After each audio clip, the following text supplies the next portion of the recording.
रायगढ़ जिले के घरघोड़ा तहसील में स्थित एक्सिस बैंक में मंगलवार को दिन दहाड़े डकैती हो गई। सूत्रों से प्राप्त जानकारी के अनुसार सुबह तकरीबन 8:45 पर नकाबपोशों ने बैंक में घुसकर मैनेजर को लहूलुहान कर दिया और बाकी कर्मचारियों को बंदूक की नोक पर रखकर लूट को अंजाम दिया गया। इस लूट में 5 करोड़ से अधिक की डकैती बताई जा रही है। पुलिस ने सूचना मिलते ही जिले भर में नाकाबंदी लगा दी और बैंक को फॉरेंसिक के हवाले कर दिया। कुछ लोग अज्ञात बदमाशों के द्वारा डकैती करने की सूचना दी गई, जिस पर तत्काल जो है यहाँ बैंक में मैं भी आया और हमारी टीम के द्वारा सभी लोग आए, वरिष्ठ अधिकारी भी उपस्थित हुए और घटना को देखा गया। उसमें पता चला कि उनके बैंक मैनेजर के जांघ में चाकू मारा है और स्टाफ को बंधक बना करके उनके द्वारा लूटपाट की घटना की गई और वो फरार हो गए हैं। और पतासाजी के लिए हम लोगों ने अलग अलग टीम गठित किया है। इसमें हम लोग अब इस दिशा में काम करना शुरू किया। अभी अमाउंट वो लोग कैलकुलेट नहीं कर पाए हैं, लेकिन वो कैलकुलेट होने के बाद फिर आपको बता दिया जाएगा। रकम बड़ी है सर, रकम बड़ी है ये बताया जा रहा है सर। हाँ, रकम की अभी पुष्टि उन्होंने नहीं किया है, वो होते ही हम आपको सूचना देंगे। आरोपियों की संख्या कितनी है? बैंक कर्मियों के बताए अनुसार लगभग 6 से 7 आरोपियों की ये संख्या बताई जा रही है।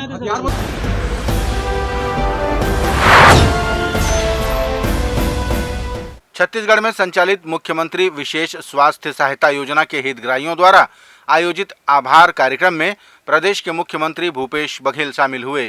गौरतलब है कि इस योजना में गंभीर बीमारियों के इलाज के लिए 25 लाख रुपए तक की मदद दी जाती है।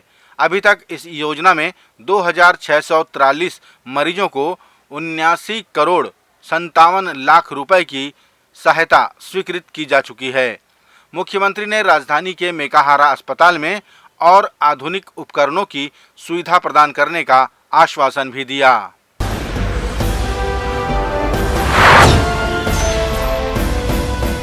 छत्तीसगढ़ भारतीय जनता पार्टी के पूर्व मंत्री व विधायक अजय चंद्राकर ने आरोप लगाया कि सिर्फ 20 क्विंटल धान प्रति एकड़ खरीदने की घोषणा करने से नहीं होता। जरा बताएं कि छत्तीसगढ़ के कितने स्थानों में इतना उत्पादन होता है।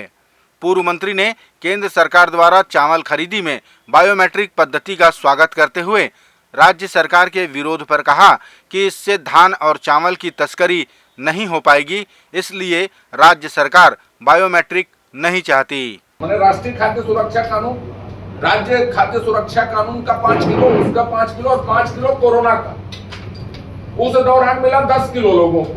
ये 5 किलो चावल किसका गायब हुआ, कौन खाया उसको? माननीय मुख्यमंत्री जी इसकी जांच कराने की घोषणा करेंगे क्या? 13,000 दुकान स्वीकार किया उन्होंने कि कैरी फॉरवर्ड नहीं हुआ बोलते हैं, कभी भौतिक सत्यापन नहीं हुआ बोलते हैं, कभी शॉर्टेज पाया गया बोलते हैं। 24 मार्च को आप लोग विधानसभा कवरेज करते हैं, 24 मार्च को जांच रिपोर्ट विधानसभा के पटल में रखी जानी थी।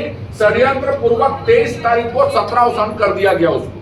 अब मैं माननीय मुख्यमंत्री जी से यह पूछना चाहता हूं कि 13,000 दुकान में कितना शॉर्टेज पाया गया, वो कितने मूल्य का होता है, जमा करवाया गया तो कितनी मात्रा में जमा करवाया गया, किन लोगों से जमा करवाया गया, कितनी मात्रा बताएं उसकी, वसूली हुई नकदी में तो कितने लोगों से वसूली हुई, उसका मूल्यांकन किसने किया, और 13,000 दुकानों का अचानक सत्यापन कितने दिन में हुआ। उसके बाद आपने घोषणा की थी कि अनियमितता के खिलाफ FIR करवाएंगे, तो यह भी आपको बताना चाहिए कि FIR करवाएंगे, क्योंकि महादेव सट्टा के खिलाफ मुख्यमंत्री जी सिलसिलेवार बयान देते हैं। हमने इतने FIR किए, इतने चालान किए, इतने रेड कार्नर नोटिस किए, जैसे पुलिस का प्रवक्ता जैसे बयान देता है ना, उस तरह से। तो जब आप महादेव सट्टा के प्रवक्ता बन सकते हैं, तो ये तो गरीबों के खादान से जुड़ा विषय है।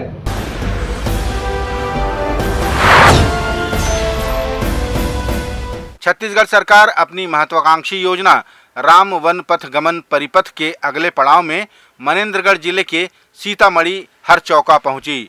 यहां मुख्यमंत्री भूपेश बघेल ने भगवान राम की आदमकद प्रतिमा का अनावरण किया और विकास कार्यों का भूमि पूजन किया। जनकपुर में आयोजित हुए रामायण महोत्सव में भी मुख्यमंत्री शामिल हुए।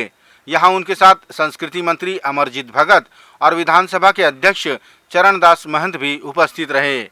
मुख्यमंत्री ने रामायण महोत्सव को संबोधित करते हुए कहा कि हमारी सरकार उन स्थानों को चिन्हित कर उनको विकसित करने में लगी है जहां प्रभु राम के चरण पड़े हैं। ये हमारी सरकार वो काम नहीं की कि चप्पल बांटो, कि टिफिन बांटो, मोबाइल बांटो, ये काम नहीं। सीधा पैसा आप अपने पसंद से आप जूता चप्पल भी खरीदे, कपड़ा भी खरीदे, मोबाइल भी खरीदे, मोटरसाइकिल खरीदे, ट्रैक्टर खरीदे, ये आपकी पसंद से होना चाहिए। ये काम हम लोगों ने किया है। मैं शिक्षा के क्षेत्र में स्वामी आत्मानंद अंग्रेजी स्कूल की शुरुआत की और उसके साथ साथ जितने भी स्कूल हैं उसके लिए 2000 करोड़ रुपया हमने दिया ताकि स्कूलों का संधारण हो सके, जीर्णोद्धार हो सके, हमारे बच्चे जो विद्या के मंदिर करते हैं वो सुंदर बने। वो कोशिश ये भी है कि सारे स्कूल हमारे अच्छे बन पड़े। तो विद्या मंदिर हमारे होना चाहिए। लोगों के स्वास्थ्य के लिए लगातार काम हो रहा है।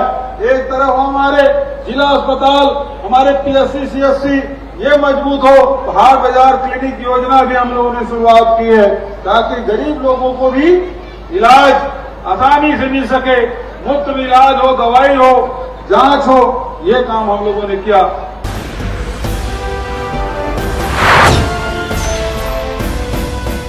छत्तीसगढ़ PCC में घोटाले और विसंगतियों का आरोप लगाते हुए छत्तीसगढ़ भारतीय जनता पार्टी के प्रदेश महामंत्री OP चौधरी ने अखबारों में छपी खबरों को भी साझा किया। चौधरी ने कहा कि PSC के परीक्षा परिणामों में भारी विसंगतियां सामने आई हैं, जो दर्शाता है कि ये कारनामे छत्तीसगढ़ की कांग्रेस सरकार में ही हो सकते हैं। इसमें आंसर्स में जो अंक दिए गए उसको देखना और समझना बेहद जरूरी है। इस दृष्टिकोण से PSC ने शायद जो व्यवस्था निर्मित की है, डिटेल में PSC को भी जवाब देना चाहिए। जो इसमें जो व्यवस्था निर्मित की है उसमें 3 लोगों का अंक दिया जाता है। एक एग्जामिनर अंक देता है, दूसरा डिप्टी हेड एग्जामिनर अंक देता है और तीसरा हेड एग्जामिनर अंक देता है और उनका शायद एवरेज किए जाने का सिस्टम PSC ने बनाया हो। बट जितने भी आंसर सामने आ रहे हैं सोशल मीडिया के माध्यमों से सामने आ रहे हैं उन सब में examiner, deputy head examiner, deputy head examiner और हेड एग्जामिनर तीनों द्वारा एक ही बराबर अंक दिया गया। तो जिस तरह का ये मामला सामने आ रहा है उससे यही लगता है कि आंसर शायद जांच ही नहीं किए गए, जांच किए गए तो केवल औपचारिकता के लिए किए गए। ऐसा कैसे हो सकता है कि 3 लोग सारे अभ्यर्थियों के अलग अलग क्वेश्चन के आंसर को जांचें और तीनों के द्वारा बराबर दिया जाए? ये कैसे हो सकता है?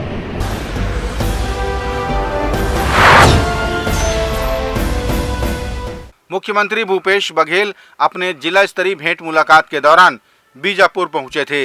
यहां उन्होंने 130 करोड़ की राशि से निर्मित संरचनाओं का लोकार्पण किया और 334 करोड़ की अधोसंरचनाओं का भूमि पूजन किया।